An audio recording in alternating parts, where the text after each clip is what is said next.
Welcome to Sai math classes. चला शिकूया गणित एकदम साध्या आणि सोप्या पद्धतीनं. ह्याच कन्सेप्टवर आज आपल्याला शिकायचं आहे पायथागोरस चॅप्टरमधलं application of Pythagoras for acute angle triangle. म्हणजे पायथागोरसचं यूज करायचं आहे आपल्याला, पण कुणावर करायचं आहे? ॲक्यूट अँगल ट्रायंगलवर. त्यासाठी ट्रायंगल ABC आपण हा ॲक्यूट अँगल ट्रायंगल काढलेला आहे, परंतु त्याच्यामध्ये angle C is less than 90 degrees आहे, त्याच्यामुळे मी Cचे तिथं मार्किंग केली आहे. परंतु गणितात किती झालं तर पायथागोरसचं ॲप्लिकेशन आहे, म्हणजे रेक्टँगल ट्रायंगल यायलाच पाहिजे. त्याच्यामुळे ए पासून परपेंडिक्युलर काढले AD. आणि आता प्रूव्ह करायचं बघा, C जर 90 डिग्रीचा असेल तर याच्या अपोजिट साईड मेन ट्रायंगलची बघायची AB आहे. AB स्क्वेअर इक्वल टू उरलेल्या ज्या दोन साईड आहेत त्या AC square plus BC square. Same Pythagoras सारखा आहे, AC square plus BC square. ट्रायंगलच्या मध्ये हाईट काढलेली आपण, त्याच्यामुळे -2BC पूर्ण बेस घेतलेले आपण 2BC इंटू C लेस दॅन 90 डिग्री आहे, त्याच्यामुळे CD असं 2BC इंटू CD. कुठून घ्यायचे आपल्याला? C पासून, कारण लेस दॅन 90 डिग्री कोणता अँगल दिलेला आहे? CM. सपोज तो B दिला असता तर तुम्ही काय आणलं असतात? BD. ठीक आहे ना. पण सध्या तरी तुर्तास कोणता आहे? CD. आणि हे प्रूव्ह करण्यासाठी आपण एक आयडिया वापरतो. हा जर A अँगल आहे तर ह्याच्या अपोजिट असणारी साईड बघा BC आहे. BC ची लेंथ आपण स्मॉल a कन्सिडर करतो. ठीक आहे. हा B अँगलच्या समोर साईड कोणती आहे बघा, ह्याच्या साईडला ही साईड आहे, तर ह्याचा स्मॉल b आणि C अँगल समोरची साईड स्मॉल c. हा जो परपेंडिक्युलर काढलेला आहे त्याची लेंथ P आणि खालच्या साईडला जे DC आहे, DC ची व्हॅल्यू आपण x कन्सिडर करतो. आता आपल्याला दिसेल दोन रेक्टँगल ट्रायंगल, दोन्ही रेक्टँगल ट्रायंगलवर पायथागोरसचा यूज करायचा. कोणता ट्रायंगल आधी घ्यायचा? कोणताही घ्या, तुमची मर्जी आहे, पण मी घेताना हा घेईल कारण मला AB स्क्वेअर दिलाय. AB स्क्वेअर ह्या रेक्टँगल ट्रायंगलची साईड आहे. पायथागोरस कसा यूज केला जातो? In rectangle triangle ADB C square is equal to, आता हे मला माहितीच नाही आहे ना, मग पण टोटल जर हे A असेल आणि त्यातनं मी हे x मायनस केलं तर हे डिस्टन्स काय येईल? A minus x. आणि आता पायथागोरस कसं येईल? C square is equal to A minus x whole square plus P square. इथं कंपल्सरी काय लिहायचं? होल स्क्वेअर लिहायचं. बहुत आपण यूज करू. इन राईट अँगल ट्रायंगल सेंटरला नाव कोणतं पाहिजे? Compulsory D. आता बघा डीच्या अपोजिट साईड कोणती आहे? C square is equal to A minus x whole square plus P square. आता बघा ह्या होल स्क्वेअरच्या नंतर प्लसचं साईन म्हणजे होल स्क्वेअर एक्सपांड करायला पाहिजे, आणि हा एक्सपांड करण्यासाठी कोणत्या फॉर्म्युलाचा वापर करतात आठवण करा तुम्ही थोडीशी.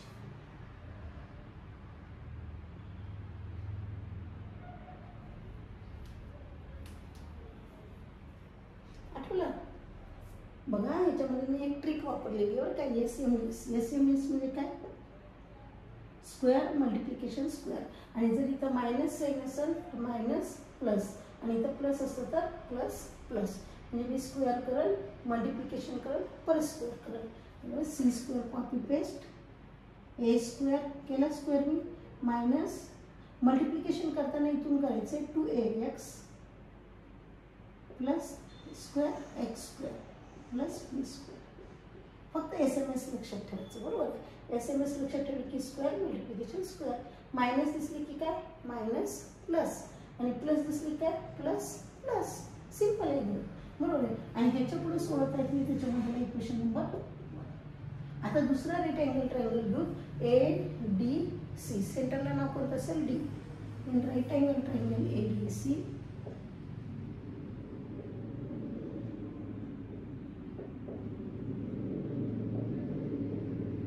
बघा. आता ह्या ट्रायंगलमध्ये डीच्या अपोजिट बघा B square is equal to P square plus X square.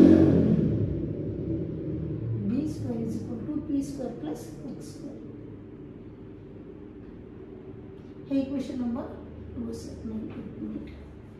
हे ना पायथागोरस ह्या इक्वेशन मध्ये आपल्याला P स्क्वेअरची म्हणजे टोटल गणितामध्ये कुठंच AD ची आपल्याला गरज नाही आहे. AD स्क्वेअर बघा तुम्हाला तर कुठंच नाही दिसणार आहे, बरोबर आहे. त्याच्यामुळे तुम्हाला P स्क्वेअरचा आन्सर काढायचं आहे. मग नको आहे X स्क्वेअर. वाचन कसं करतात? P square is equal to B square. Repeat. P square is equal to B square minus X square. आणि आणखी repeat P square is equal to B square minus X square. हे असेल equation number 2 from 1 to 2. आता मी हे घेणार, जिथं P square आलेलं आहे ते काढून टाकून त्या ठिकाणी हे पेस्ट करणार, B square minus x square. तोपर्यंत सगळं कॉपी पेस्ट आहे. C square is equal to A square minus 2ax plus x square. बघा पी स्क्वेअर गेलं निघून, त्या ठिकाणी आलं काय plus B square minus x square. थोडंसं ह्या स्टेपला ऑब्झर्व करा बरं. कॅल्क्युलेशनची कुठली स्टेप तुम्हाला यूज करता येते का, कॅल्क्युलेशन नेमकं काय होतं बघायच्यामध्ये. ओके, एक्स स्क्वेअर कॅन्सल होते कारण प्लस आहे मायनस आहे, बरोबर आहे. राहिले का आपलं C square equal to A square minus 2ax plus B square. फिगरमध्ये बघा सी व्हॅल्यू कोणाची आहे, ए बीची. मग सी स्क्वेअरच्या ठिकाणी काय लिहिलं मी, A B square is equal to A square value कोणाची आहे, खालच्या साईडची B C square minus 2ax आहे 2, ए म्हणजे बी सी इंटू एक्स म्हणजे काय सी डी, ए म्हणजे काय बी सी, एक्स म्हणजे काय C D plus B square. B square म्हणजे काय ए सी स्क्वेअर. अरेंज करा ह्याला व्यवस्थित ह्या पद्धतीनं. A B square is equal to स्टार्टिंगला A C square, positive term आहे plus B C square minus 2bc C.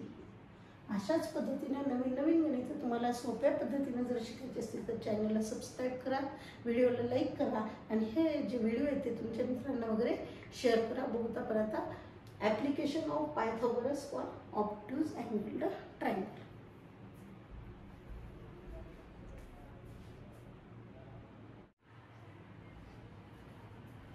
बघा ऑब्ट्यूज अँगल ट्रायंगल काढले आपण ए बी सी. हां, angle C is greater than 90 degree दिले, त्याच्यामुळे मी सी इथं मार्किंग करते. सेम मागच्या क्वेश्चन सारखं सी हा जो अँगल आहे त्याच्या अपोजिट असलेली साईड सी, ए अँगल आहे त्याच्या अपोजिट साईड असलेली बी सी, त्याची लेंथ ए, आणि बी अँगल जो आहे त्याच्या अपोजिट असलेली साईड ए सी, ज्याची व्हॅल्यू आपण बी घेतलेली आहे. आणि जो परपेंडिक्युलर ऑब्ट्यूज अँगल ट्रायंगलचा परपेंडिक्युलर जर तुम्हाला काढायचा असेल पॉईंट ए ह्या वर्टेक्सपासून, तर तो ट्रायंगलच्या बाहेरच्या साईडला आहे. त्याच्यामुळे A D perpendicular to B C म्हणतो आपण आणि डी सी आपण जॉईंट केलेलं आहे, बरोबर. सेम ह्याच पद्धतीने जर मी C is greater than 90 degree sir angle C, तर ह्याच्या अपोजिट साईड बघा C square is equal to A square plus B square, C square is equal to A square plus B square, म्हणजे A B square is equal to B C square plus A C square. बघा हे दिसेल. आता हा obtuse angle triangle आहे आणि ह्याची जी height आहे ती ट्रायंगलच्या बाहेर आहे, त्याच्यामुळे प्लस तसं आहे कारण जास्तीचा भाग, जास्तीचा भाग म्हणजे प्लस तसं आहे.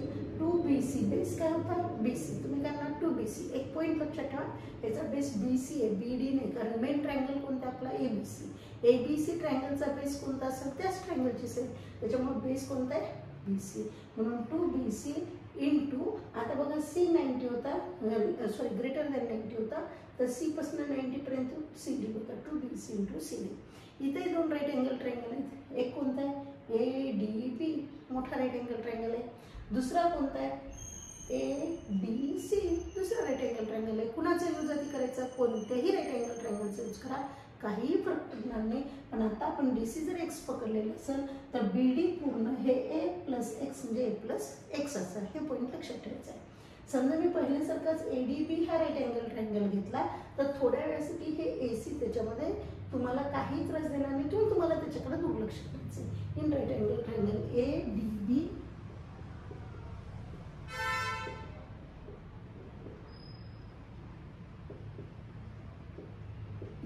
सेंटरला DB.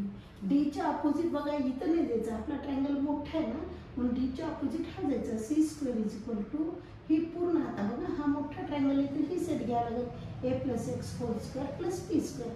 बघा कोणता घ्यायचा आपल्याला ADB ट्रायंगल आहे, तर डीच्या अपोजिट बघा C स्क्वेअर, बघा C square is equal to मोठा ट्रायंगल होता ना, तर मोठा ट्रायंगल ही सेट काय A plus x whole square plus मोठ्या ट्रायंगलची हाईट कोणती आहे P स्क्वेअर, बरोबर आहे. पायथागोरसचा थेरम आहे.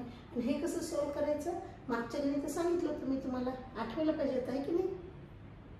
हां करेक्ट आहे. एस एम एस म्हणजे स्क्वेअर मल्टिप्लिकेशन स्क्वेअर आणि साईड कोणते प्लस प्लस, राईट.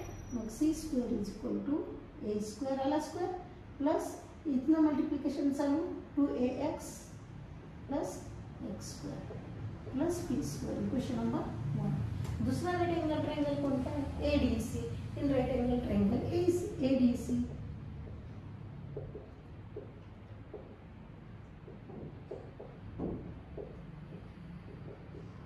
बघा एडीसीच्या डीवर हात ठेवा. छोट्या राईट अँगल ट्रायंगल मध्ये बघा B square is equal to P square plus x square.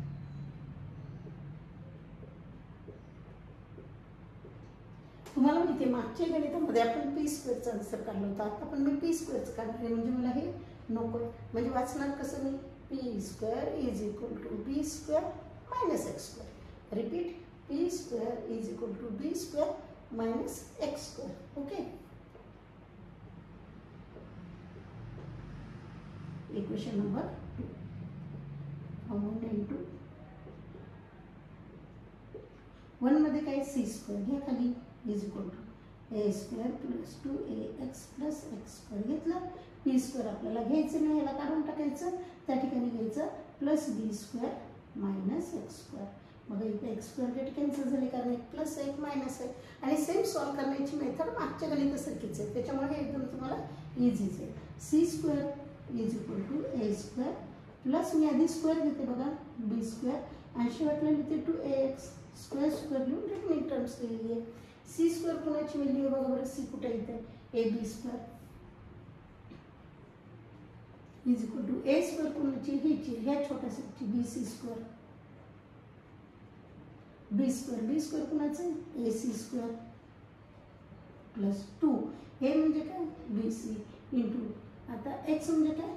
C D. B C into C D. हेच आपल्याला प्रूफ करायचं होतं बघा म्हणून आन्सर. आता A C square plus B C square म्हणजे B C square plus A C square. एकदम simple आणि साधे. आणि ह्याच दोन ॲप्लिकेशनचा यूज करून आपल्याला अपोलिनियसचा जो काही थेरम आहे तो प्रूव्ह करायचा आहे. बहुत आपण आता पुढच्या व्हिडिओमध्ये, नेक्स्ट व्हिडिओमध्ये अर्थात उद्याच्या, ज्याच्यामध्ये तुम्ही अगोदर ह्या दोन्हीचा अभ्यास केलेला असेल, जेणेकरून तुम्हाला अपोलिनियसचा थेरम काय ते पटकन लक्षात येईल आणि लगेच त्याच्यावरची आपण एक्झाम्पल लिहून टाकतो. ओके.